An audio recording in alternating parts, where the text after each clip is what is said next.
Happy Tuesday, good people. We are back with the Conscious Disruptors podcast. My name is Apollo Woods. I'm the founding chair of Oklahoma Black Pack, and we have, of course, every 2 weeks, when she don't stand me up, Auntie TT. Wow, he just did that. And my name is Tanasha Woods. I am your everything. That's what I am. Yeah, she's a very, very knowledgeable woman. She knows a lot of things, and without her, these things are not possible. So I just had a thing. I was talking to a friend of mine the other day, and so as we were talking, those typical sayings in the church, in the black church. What? Preach, pastor. Preach. What? It's like that call and response, right? Yeah. All right. So it's okay. Let's do something. Let's do this. Oh so man, I feel like I'm on the spot. So y'all forgive me. What is a call and response? Come on, you know this. What is a call and response that typically happens if you are not active in the black church? That when the pastor says it, the church knows what the other part of that sentence is. Name one. Go. God is good. All the time. All the time. God is good. God is good. All right. What's the benediction? Between you and. Between you. What is it? What's the long version? I'm trying to figure because it's the Baptist version or it's the Church of Christ version. It's the may the Lord go with you between me and thee. You know what I'm saying? Why is it that anyway? Let's get off. Let's get back. The coffee's kicking. Let's get back. Anyway, so as we always start off, we wanted to give y'all a little bit of something this morning. That's what it sounds like. Kind of putting some of that sage oil out there in the atmosphere. Come on, Apollo, bring it. I wasn't even ready, y'all. I wasn't ready. I don't know why that randomly came in my head today. I guess I just woke up with I had a lot of energy today. So typically we start off, y'all, those of you who have not watched us weekly, if you wouldn't mind, go ahead and share this video on your social media. Like and follow us at OKBPAC. You'll see it down there below on my screen. Follow us, subscribe to our website, register to volunteer at OklahomaBlackPack.com. Now, we always start off with something positive. So, Tanasha, later to be known as Auntie TT, tell us something positive that happened. Started off as that. So, you know what? Check this out, y'all. Positive. Know thyself. Be true to thyself. I was thinking about this morning because last night I listened to a very emotional presentation of a young woman who closed on her first house. Okay. When I tell you she was crying, it was tears of nothing but joy. And today my positivity is this. Listen, if you hanging with your friends and they want to go out all the time and you have a financial commitment to yourself, know thyself. Don't go out. And guess what? You don't owe nobody no explanation. You know what I'm saying? When I looked at this young lady, and the house is beautiful. She didn't even show the whole house. But for a first-time buyer, and let me tell you one of the things she said that was a kicker. She paid her mama's house off first. I'm talking about somebody that looks like, maybe they have a little bit of money or something. The point is, Amanda Seals? You ain't got to tell everybody who I'm talking about. I'm just saying. I'm just saying, because she's not your average individual. You know what I mean? That doesn't mean that we average folk couldn't do the same thing. And it's just about what we have. Our ambitions are large. And sometimes we don't share those with people. And so I'm just going back to the fact that be true to yourself and meet your financial commitments for yourself, because that's everything. And that woman gave me life, looking at her, celebrate her seriously. And it just made me feel good. And I wanted to share that today. I actually thought about it on my way down here to this workplace, that's what we need to do. We need to encourage each other. Yo, if I know Apollo said he trying to get something set up and I see him out here acting reckless, I'm gonna be like, we ain't gotta go. No, I'm gonna give him. I ain't even gotta check him like, you got something to do. I ain't trying to be nobody's mama. But what I am is everybody can't check you either. Everybody cannot check everybody can't check you either. So yeah. But that's my goodness for the day. If y'all got your goals set, ambitions flowing, and that don't mean your friend group is not good for you. I ain't trying to say that. I'm just saying you don't owe nobody no explanations. Don't put that extra stress on yourself. Just chill and relax a bit when you're trying to put forth some financial whatever goals. It don't even have to be financial. Whatever your goals are, if you're trying to get to them, and going out all the time ain't working for you. We know that don't work. Stay at home. Sometimes you gotta stay at home. That's it. See, for me, probably the past almost a month and a half now, I've been me and two other Black men have been getting together at a coffee shop, like early morning coffee shop, like 8:15 a.m. for coffee. Okay. And I'm gonna be on that early morning page one day. There's a lot of coffee involved there. But what I love about it is because, in our society, there's a lot of space created for women and children. And there's not enough space created for men to talk. And it's not like either one of these two gentlemen that I've known for a long period of time. I've recently known them, and it was just something about our stories that really connected. And it's good. One thing that came out of our conversation was when you're really leading or you're really into your purpose, where do you go as a Black man to be poured into? When you feel that you're often in the space by yourself, and to meet with these guys every 2 weeks for coffee, and we just talk. It's not deep conversation. We just talk. And what I like about our, us connecting over coffee is it's not forced conversation. It's spiritually led. We're all praying men. And so if we feel something, we call each other out on it. But we do more encouraging than it is about being critical. Because we know that once you leave a space, because men always need a space. We're always trying to find a space. If we're honest, we're always trying to find a space that we can feel our guards are down and we can feel more vulnerable to let some things off of us. Black men die at an alarming rate. There are health factors attached to that, but a lot of it is stress. And to be able to come together with these guys early in the morning, talking about family, we talking about, we just talking and just getting stuff out for about an hour and a half has been something that it's been really good for me because I look forward to it every time we get together to be able to pour ourselves out and drink coffee and just talk about random stuff. We were talking about crawfish boils and have you tried artichokes and turkey necks and all this other kind of stuff into it. And it just led to a great conversation. So, for all the men who are listening and even for women who are listening is especially for the men, find a space where you feel it allows you to be intentionally find it. Because for me, I was looking for it. And, I've been in spaces where I just didn't really feel like it was safe enough.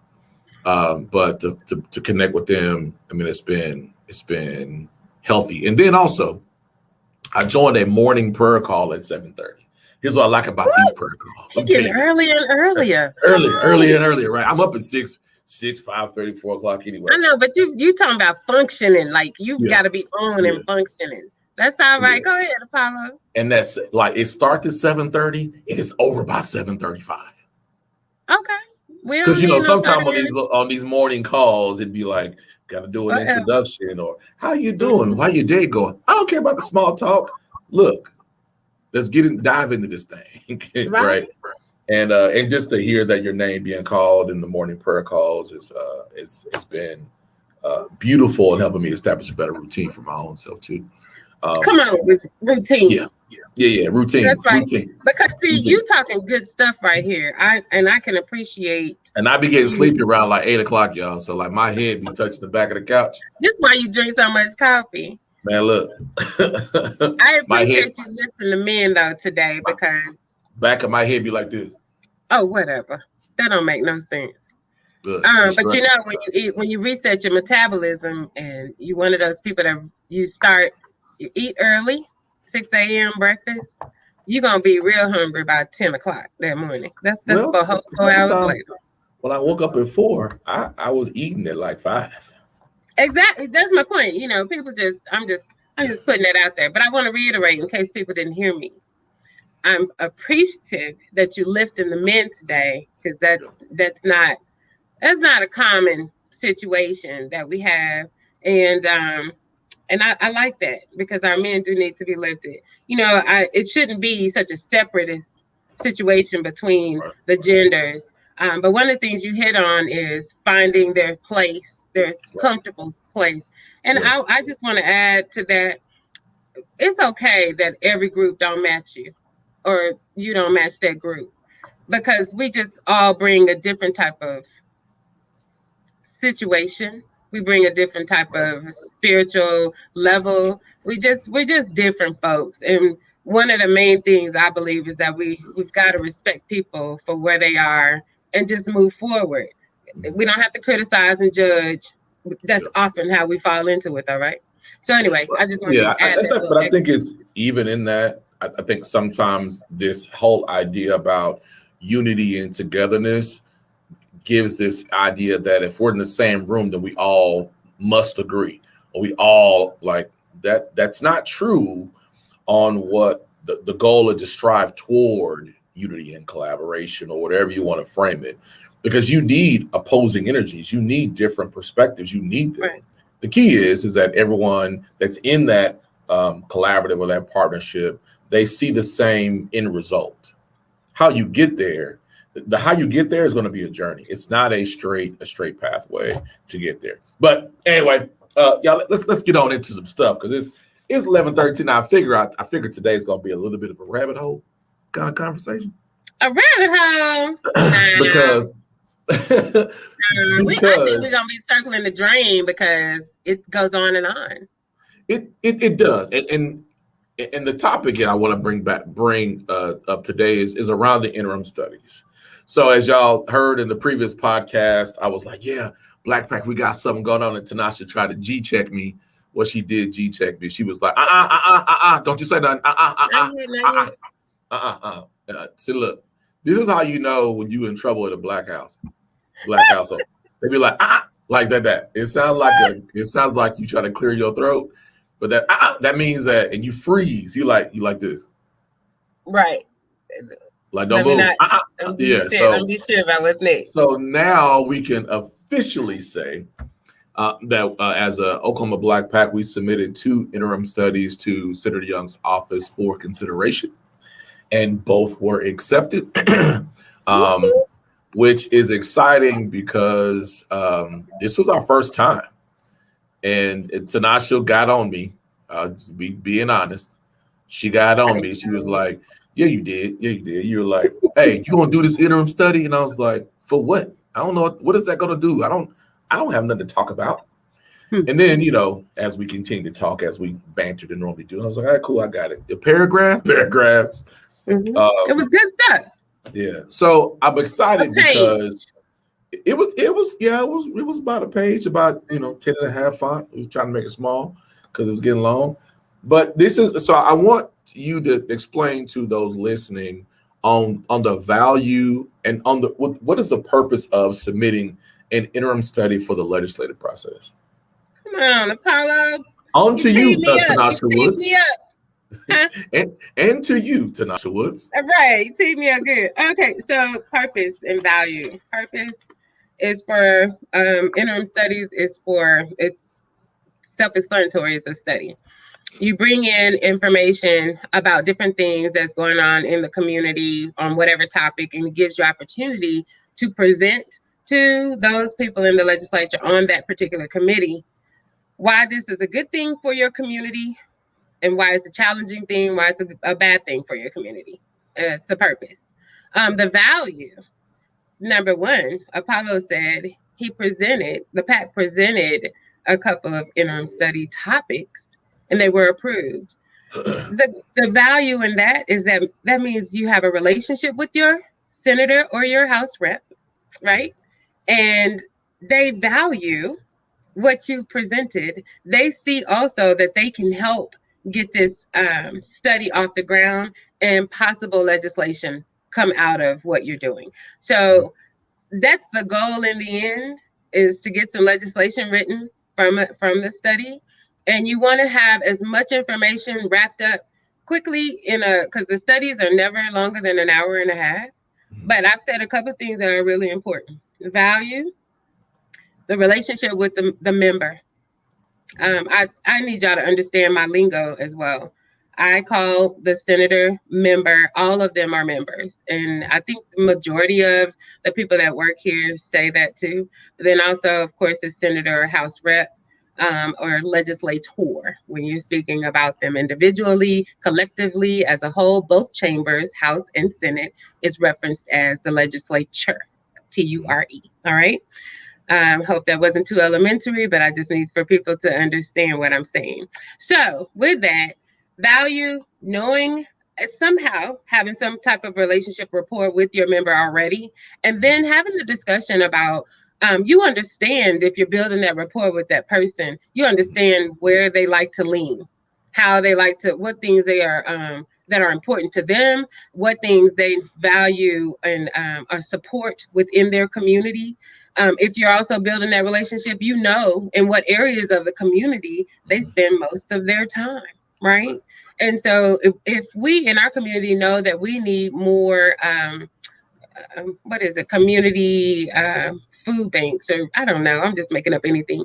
If we needed something, then and that person was spending their time over there, they were talking about it a lot, or they were writing a lot of press releases about it or op-eds, then you would be able to come to them with that particular idea. And most important, when you come with the idea, have in the back of your mind, or have had some conversations already, or done some research on that particular topic. So when you present it to your member, it's not like you're just coming with, hey, I got this idea, we can build dressers on Saturdays.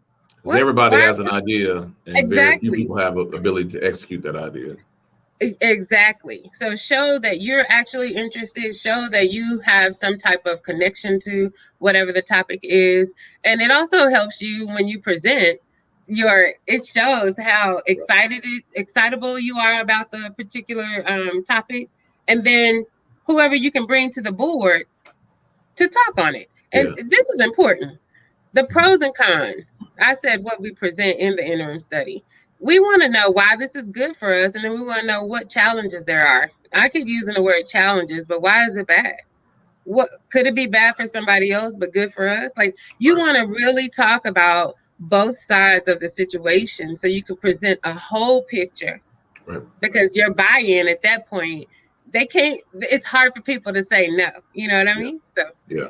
And I actually, this is kudos to Senator Young, because if y'all have been following what's happening at the state capitol, Senator Young for years has been advocating for racial disparity study, for equality, been vocal at oftentimes by himself. And to see, I think last year he had one interim study, one. I'm sorry, he had one what? How many? Excuse me, zero. What are you asking? So I'm asking. So last session, how many interim studies was he approved for in the previous year? We had two. So he had two.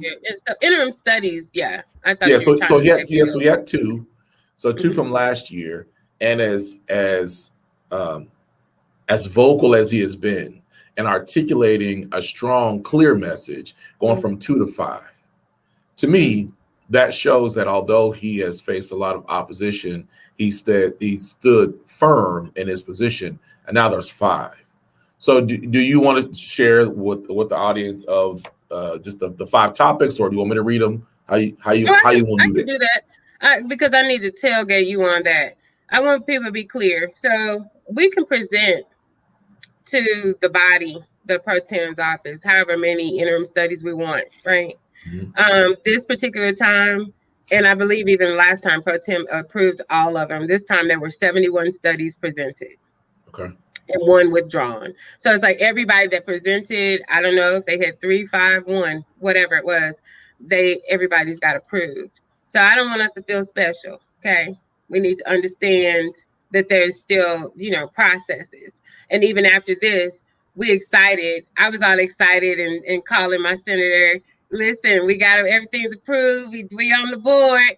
And he's like, okay, now we got to wait. He reminded me as if I don't know. We have Right. to wait for them to actually get on a calendar date for that particular committee. And I have already submitted those requests for them to be done. So now we're in a waiting period. So I want everybody to understand that part. This particular interim, Senator is presenting the two he did last time, which one is race and equality, and the other one is community racial impact. Race and equality is a commission that he's attempting to get built, which is needed, right? It actually exists in several other states. They are put together to help people understand why, we have diversity, equity, and inclusion now. That's like a buzzword around in HR and all these different businesses. Yeah. But that's essentially what this is about, to help understand the impact of the different hiring procedures and people landing different grants and things like that in the community. Community racial impact statement is a statement that is needed every time there is a piece of legislation that affects current statute that that affects anything that has something to do with criminal justice.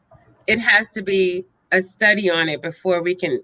What he's asking for is a study on it to see how it will impact particular communities before it's actually even put in on the floor or put into a committee for voting. And so I appreciate that type of legislation simply because it makes people think about the processes take a while, and it makes them think about things before they're submitting these frivolous types of bills. So those two are repeats. One of my favorites in this is HBCU funding, because I don't know if people I know y'all know Langston, the only school HBCU we have here in Oklahoma. And in my opinion, there's just so many different things that could be done to help uplift this particular institution. And across the globe, there's money being put out into other institutions, HBCUs. And I'm just not certain that our Langston is receiving its just due. So I'm excited about that particular interim study. And the two from the pack. You want those? Do you want to do those, Apollo? Sure, No? Okay. Why not? Okay.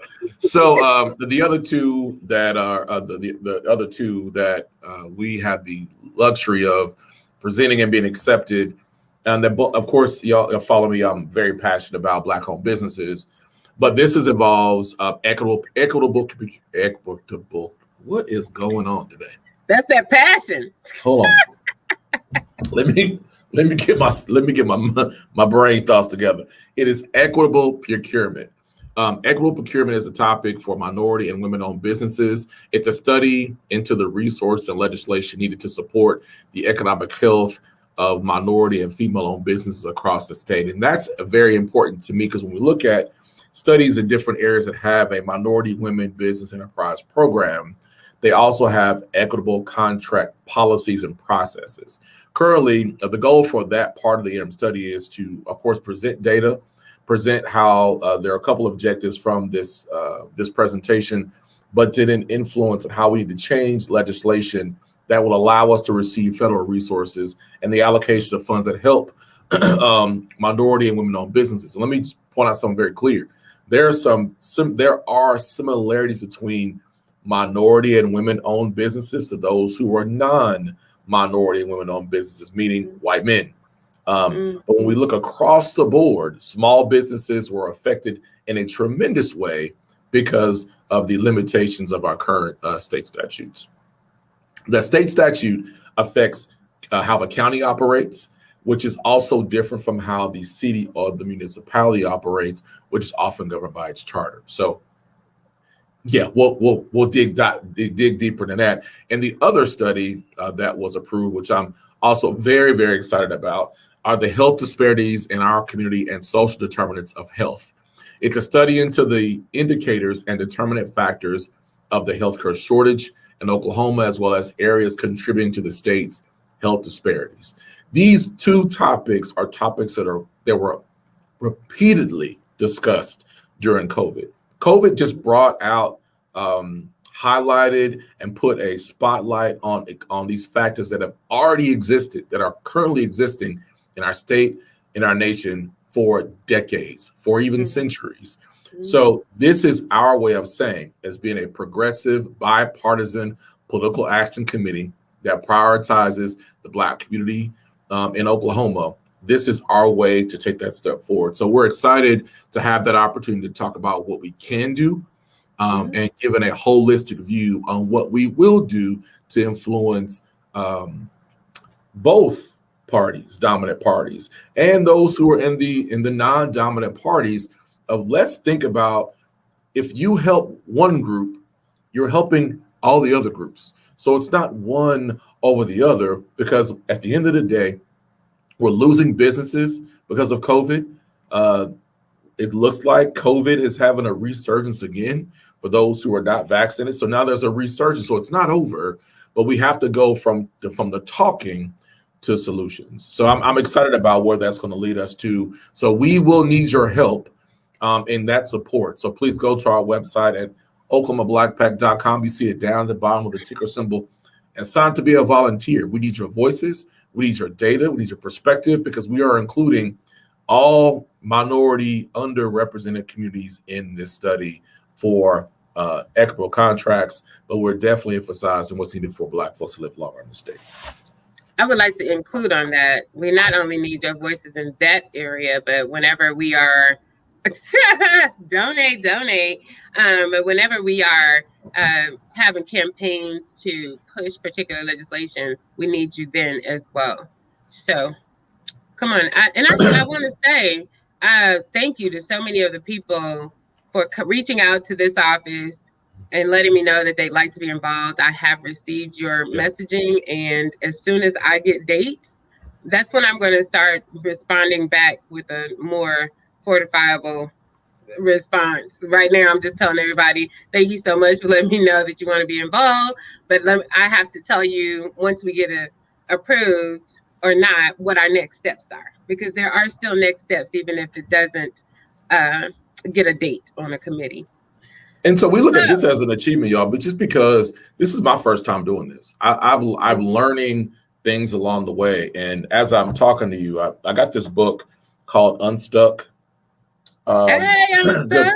Good buddy of mine, David Skidmore. This book, I got it at giving us some literature today. Got with the homie, because I like books that are short, quick reads, because I'm not really big into reading excuse me, the entire book. But on page 40, he talks about the cost of minimizing. And I want to read this, because if you feel like your idea or your desire isn't big enough, you're talking yourself out of it. So this is what it says. Everyone has this. It says the title of the top of the page is the cost of minimizing.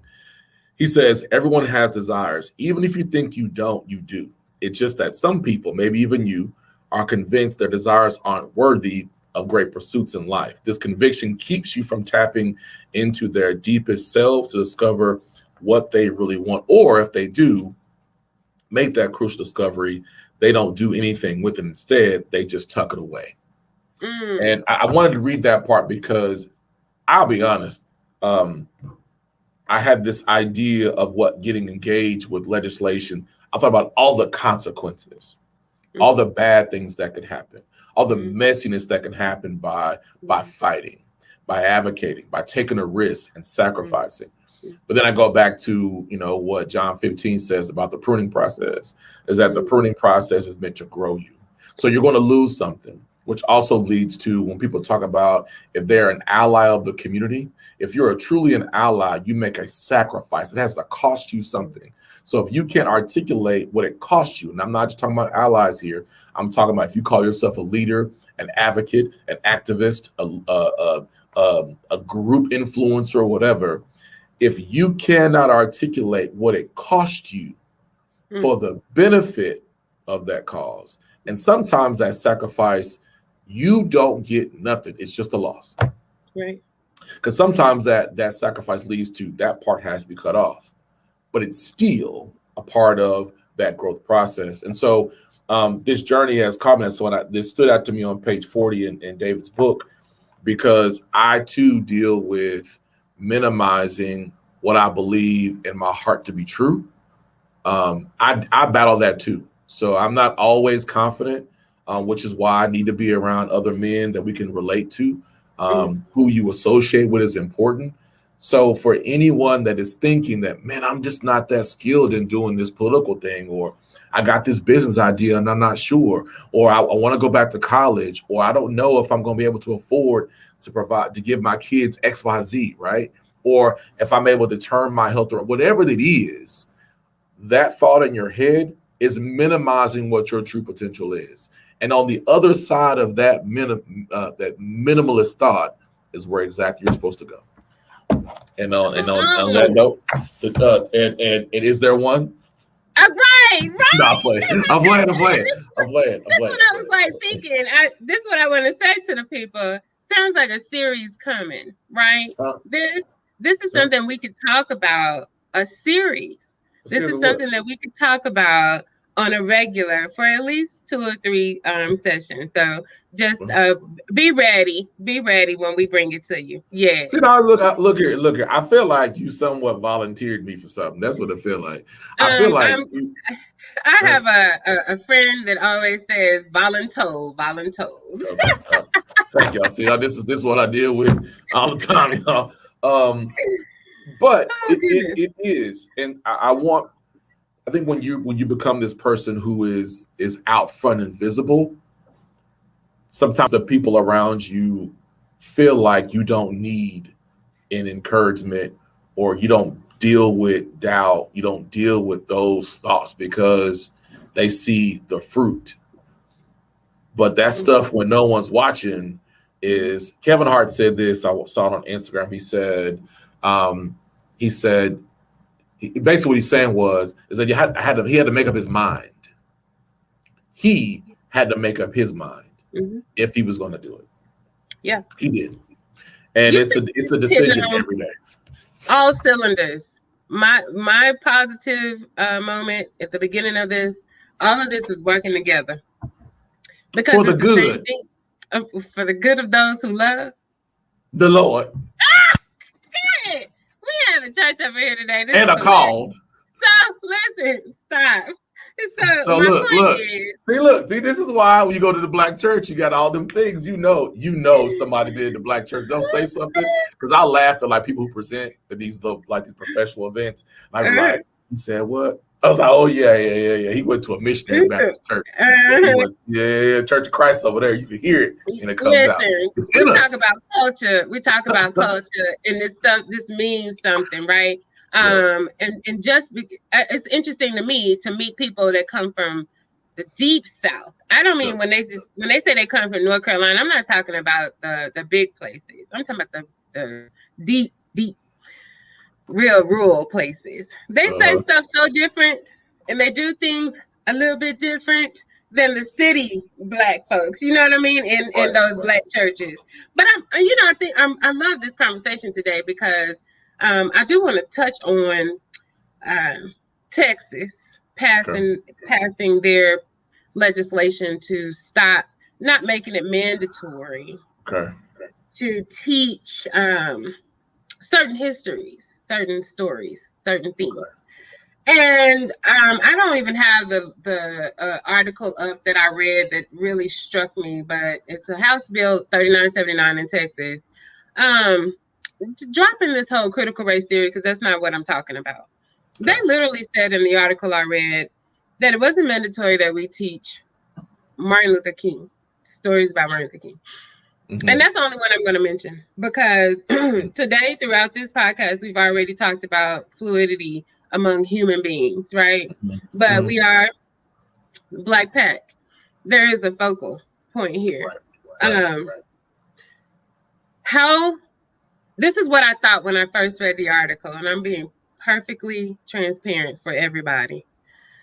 I don't want to hear any other person ever give a Martin Luther King statement don't say what Martin Luther King would have done or how he would have addressed or any of his what am I trying to say? Slogans or what words of encouragement that he used. Don't use the words from Birmingham. Don't use a Birmingham jail. Don't use anything that he said on the Mall of Washington. Don't use anything. How can you tell instructors, teachers, educators that it is non-essential information that you don't teach from the very man that you pull? You try, you being whomever it is, I don't care, black, white, or native, whoever it is, that tries to bring cohesiveness in a group of people who are look different aesthetically. That's it. They use those words so much. I was appalled to see that in writing, Apollo. It was quite hurtful. And another thing I thought about on my drive today, I think a lot when I'm driving, if it's not essential, I don't even want to say it like that. Teaching history about the United States, the way that it was ever brought to fruition, is essential. And you have to include Black people. You cannot teach the building of this nation without talking about Africans first, then African Americans, because Africans were the ones brought here and we turned into Americans, right? I'm truly, I'm in a place where I don't even believe that it's history on repeat. I think that people have run out of essential qualities of what humanitarianism, can I say it? What it is, how one should have compassion for one another. I think that folk are bringing up fights that are totally unnecessary. You cannot obliterate a particular group of people. You cannot do that. And the word fight is ridiculous. We have to use it every time we're doing something. Listen, I understand challenges are going to come, but at the same time, y'all, to talk about not teaching of this particular information, I didn't see that they didn't want to talk about the Holocaust. That wasn't in writing. It's always pointed towards anything Black.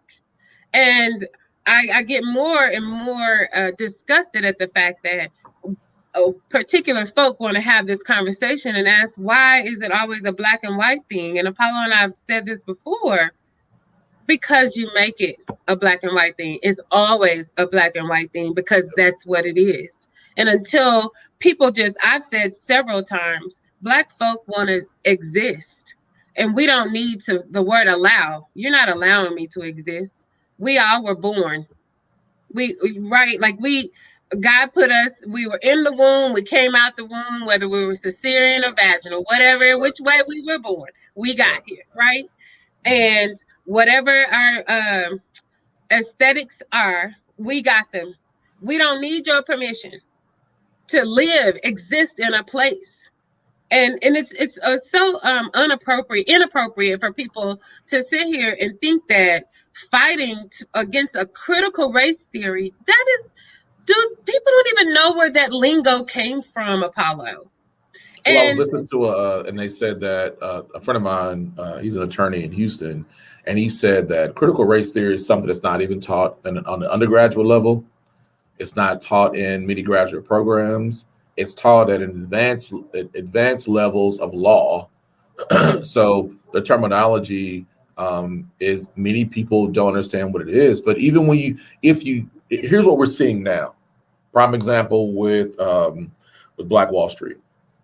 People talk about what they didn't know. They lived in a town that they didn't know. It's making it seem like that race has not been an issue, but the founding of this country is based on race. You can't go around it. To go get people that could make you profitable and bring them here. And then when the founding fathers, who were slave owners, were determined that people that look like me, you and I, were Mm-hmm. not whole humans, but were Right? inventory and not human. And it has not been Yeah. 100 years that we have been considered or have the full rights to be human. And so Right. now all this stuff is coming to the surface. So now we're starting to hear more conversations about where black towns existed, but now there's a lake. Mm-hmm. Oh, come on, Lanier. Or right. And now you hear that some of the most beautiful green trees in New York, but that was once a black Right. town or black Right. settlement. And when you think about areas around Oklahoma City, there was a black settlement just northeast of Edmond that was settled by black folks. So not even including the black towns that Right. were there, right? Sandtown, Right. just south of Oklahoma City, that was what existed before Oklahoma City was founded. So you can't get around it. But to say that why is it always about race is because you're trying to deny the existence of our power, our influence, who we are, Right. and what our contributions are Right. to these United States of America. Right. And along with that, in reading further some of the issues with the educators in Texas, the educators, these folk that go to school specifically to go teach our youth, right? Now they have concerns that they're not going to be able to properly have good critical thought. Because they don't know what they're talking about. They got it from the textbook, so they don't know the information. So now, so this is what I feel like that they are. I'm sorry to cut you off, but here's what makes me so irritated about some of these conservative perspectives, and also white folks' perspective. It's the fear of this is going to be a truth that you may have to acknowledge because you may have been living in a world of your, so now your privilege has kept you from knowing the truth that we've been sharing a perspective all this time. Well, this is my thing. I was born in Oklahoma, lived in North Carolina for a little bit of my formative years, but for the most part, Oklahoma. Started Millwood in third grade. Graduated from Millwood. I'm a lifer at that. While there, everybody know, whoever is watching, if you're watching and you don't know, Millwood, predominantly black school, Mhm. small. All my teachers look like me, but a handful, right? So I learned about fraternities, sororities, all this kind of stuff growing up young because my teachers were a part of those things. Not only that, we had teachers that taught us history that gave actual and what was it? It was during Black History Month. One of our history teachers would have half the class stay behind and he'd give an assignment. Mhm. And the other half of the class would stay behind on another time and he'd give an assignment. Now the right didn't know what the left was doing. Yeah. And he created an environment in our classroom to help us understand how people felt during civil rights period. So can you imagine coming back to class and your friend not telling you you can't sit there or pushing you down or doing something Right. totally crazy? The Yep. whole assignment was eye-opening for us, Yep. right? Yep. And so I'm saying you don't want folk to teach this. Why? Because it's essential that people understand. It's not meant to make nobody feel bad, but we wouldn't have the connection to our past, to our roots, if we did not know what that was about. And let me just go one further, and I feel like this is the most common thing to even say. Your children are at home with you some of the time. They learn from you. They learn from what you do and what you say. And Mhm. so if you're a white person and are never in the company of Hispanic, Mexican, Latina, Black, Native, or anyone else, if all it is white, they learning from you Yep. and your peers and your family. Same thing, Black families. And we teach our kids about it's not going anywhere. This is why I believe this is so ridiculous. How could we allow such legislation to be passed and not come against it? How is it even it's passed and then not even shown that it's unconstitutional? It makes absolutely no sense to me. because the kids are still going to learn it. This is not going Right. anywhere. So Right. if the game for the folk is for them to eradicate or erase any historical markers of Black people, it is not working. For any natives, the very argument that's going on right here in Oklahoma right now today, if anybody saw that town hall that was, I think it was in Tulsa. I don't know if you saw it, Apollo, but Governor Stitt and all of the native, it was a lot, y'all. And Stitt believes that the Supreme Court needs to change their judgment because he says Oklahoma won't be a viable state unless they have control over all those lands. My opinion is that you learn how to operate differently. The natives were already here. That's more history. And the More natives history. include Black folks as well, which that's a Okay. deeper conversation. So when you have these conversations, it all leads back to two places: policy and money. The roads lead back to policy and money, That's right. which has been the tremendous roadblock for African descendants in America, because their policy has affected our ability to be wealthy.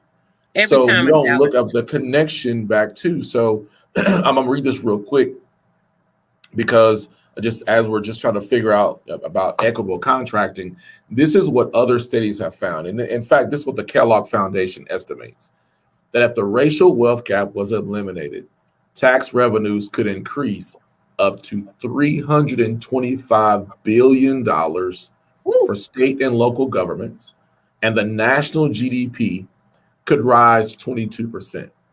Look at that. Now, why is it that people want to fight against equality? Because it'll make you acknowledge that there are lands that are owned by natives, there are lands that are owned by white people that were once Black folks. It will have an impact on dismantling a system. So whether it's the USDA, they want to give out loans to Black farmers and make that process easy. That's great. What about prior to COVID? Because at one point in time, Black folks had almost 100 million acres of land in the United States. Now it's less than a million, I believe, of total acreage, which it's insurance, not be able to get insurance, not being able to get those loans. So now it's the truth of, wait, so you own that. How did you get it? You took it from a hostile takeover. That policies allowed you to do that. So now it becomes truth telling that makes it hard. And it is difficult, but we've also lived in a society where we've had so much taken. So the tables are starting to shift to where that truth is going to be painful. And I believe that whoever you pray to, or whatever you do, that those who had to suffer the pain for things will be rewarded greater. Read the book of Job. Just saying. And y'all, this seems a little deep, but this is what it's about. This is what consciously disrupting your mind. That's why we're here. I got one. So I'm back in the book. Unstuck, right? I just flipped the page, and page 119 says, the title says Disruption is Demanding. And that's just the first sentence says, when you force disruption, you'll begin to notice weakness throughout your organization or your team, and that's okay. You want to notice those weaknesses.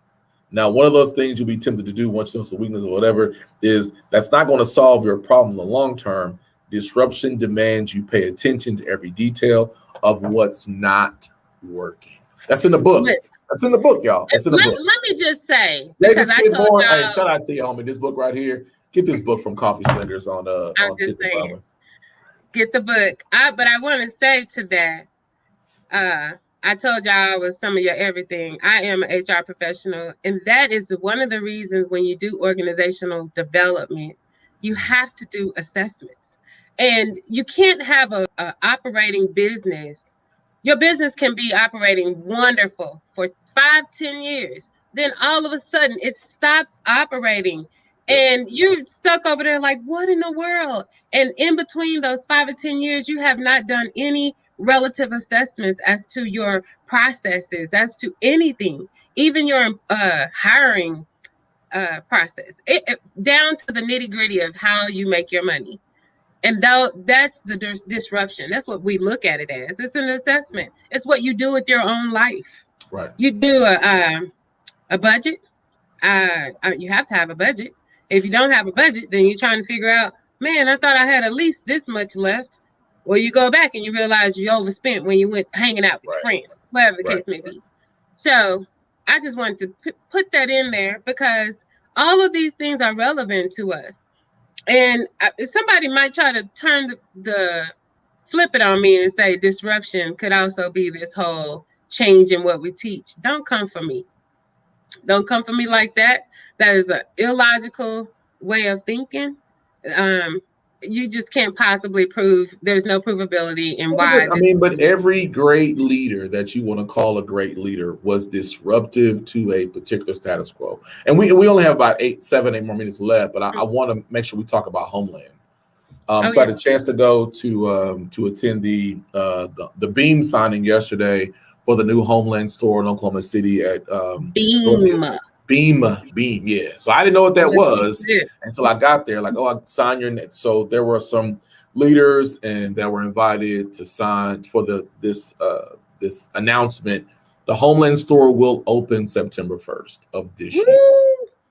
And we're talking about being disruptive because Homeland has not built a new store. This is their first time building a new store. What they would typically do, they would acquire a grocery store, rebrand it, and model it. They're building one on the east side. That's a form of disruption. And that is disruption because what it took different perspectives from public-private partnerships, different people who may have not normally ever known of each other. I have to give a shout out again because there were 2 Black men that filled the financing gap to make sure it happens. But we got to make sure we talk about that because it is important that we understand these conversations are hard. That's why it's called disruptive. That's why our podcast is called Conscious Disruptors, because we're clear about the conversation we must have. You cannot run from the hard conversations because you create this expectation that feel like when it gets tough, they're going to bail out in the middle. Right. But once you know the truth of things, so the what I love about what the Homeland opportunity provides for us is this. There is a real truth that home ownership in Black communities over the next 4 or 5 years is going to decline rapidly. Housing supply is low. Cost of ownership is higher. So if you once had a certain income and saving for a first-time home buyer program, you may not qualify for the home that you want. So now you have this opportunity where Homeland's on the east side that is going to attract developers and investors locally and beyond that don't look like us to develop in our community. Now, we can say it's gentrification all we want. We can say that we can stay on that conversation all we want. Or we can say, I'm going to get in the game. Enough of the sideline conversation. When you see Homeland, it's here today. That's been a multiple year conversation for Homeland specifically. This is our opportunity to come together collectively, piece by piece, block by block, to build and invest and grow our own communities and then say, this is what we want. It's not what you want. Because I've had too many conversations with folks and I can tell you, they don't have a clear view of what we want. Because we collectively have not said, this is what we want you to do for us. This is what you need to do for us. Now, if it's clear on what I want for what we want for ourselves and what you are wanting to do, now we know where the opportunity of overlap is, right? To get a mutual interest in development. So I want to put that out there because we only had a few minutes left, and I'm glad I'm having the opportunity to work with Homeland for some future things. That the shift in intentionality. Not every white person you talk to is racist. Not every Black person that you talk to is unbiased because we have our own stuff too. We have to be honest about that. But let's look at this going forward of I can stay stuck on the conversations that are fruitless, or I can start sowing seeds that we have a harvest that I won't benefit from, but those behind me. But anyway, I'm about to go. Okay, I just want to say real fast. Yes, ma'am. Words have meanings, and if we are not right, if we Tanasha, are you better get not unstuck. listen, if we are not utilizing our left and right brain, Apollo said racist and unbiased, and I was thinking racist and prejudice. You have your black folks have prejudices, as Yep. do everyone else. Yep. And to define the word racist, that is a collective. It is a collective of people who have participated in disenfranchising a whole other collective of people. Yes. So, but when black people, we're not ever framed in the racist. However, we can be prejudiced people. And of course, white people can be prejudiced people and other people. I just want us to be clear on how we utilize this terminology. Being more intentional in your thought processes. That book is right on time. Unstuck is right on time because you help to elevate your mind and change some of your trajectory. You can do that by what you put in. Take out some of that old garbage and put in some new thought-provoking essentials, some oils. You know what I mean? Just elevate a little bit is all I'm saying. Okay, Apollo, I don't have nothing else. You're going to have to close us out today because I've been giving it. I got you.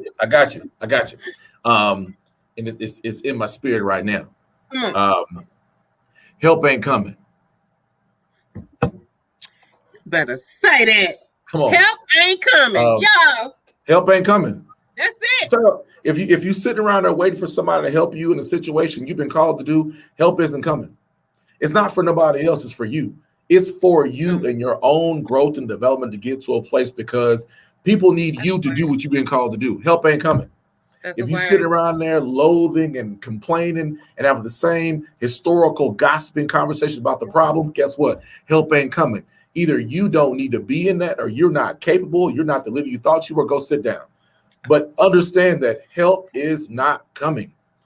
You are being pulled to do something to help your community that somebody else isn't been called to do. Help ain't coming. Help is not. If you don't like your legislator, do something about it. If you don't like your family situation, do something about it. Men, if you've been told that you are angry all the goddamn time, then you need to go to therapy or you need to find some better friends. If you are in a place where you feel like the city is divided, but you picking one side over the other, guess what? You part of the problem. Help ain't coming. Help is not coming, y'all. We have to stop saying that the reason why we in this situation because it's all about Jim Crow. Guess what? I didn't grow up in Jim Crow society. Yeah, I've been impacted by Jim Crow and legislation and all this. I have been impacted by it. But at the end of the day, I was given something to do. You were given something to do because guess what? Help ain't coming. Ain't nobody coming to save you. Because when you understand that nobody is coming to save you from what you were supposed to do, you're going to take some action. Your relationships will be different. How you invest in yourself will be different. How you think about something. Y'all, I can tell you from my own personal experiences, there are things I have no idea on what to do. But when I realize that I can't depend on the same people I'm here to serve. Right? That's a word. In a word. Depend on the same people I'm here to serve because guess what? I'm not for them. This is not for them. This process of development is for you to be a better leader for somebody else to see as an example. Somebody is watching you and waiting on you to do what you were supposed to do. Somebody is watching you and waiting on you to do what you were called to do. And if you were like, I don't know what this calling means, how do I get there? You know what? Spend some time by yourself. Spend some time by yourself and figure out what is it I'm expected to do. And I don't know what that is. As a praying man, as a follower of Christ, I'll sit by myself and I get up early for a reason because I want to know, God, what do you ask me to do? This is what prayer is, y'all. Prayer is you're asking God to tell you what he wants you to do for him. That's what prayer is. So if you got to pray, you pray differently. If you're not a Christian or you're not in the typical church, sit by yourself, meditate, get clear on where you're supposed to. Because when you get clear, can't nobody tell you where to go. Because you know exactly where you're supposed to go, y'all. So I'm saying this to you passionately. If you're waiting for somebody to help you out of your situation, help ain't coming. That's a word. All right, y'all. He just dropped the mic. Y'all enjoy the rest of your Tuesday. I ain't got no mic. I got headphones. Always a pleasure. Make sure to like and follow OK Beast PAC. And hey, go to the website and drop some dollars. We need you. We need you. Drop your name so you can volunteer too. Appreciate y'all. See you next time.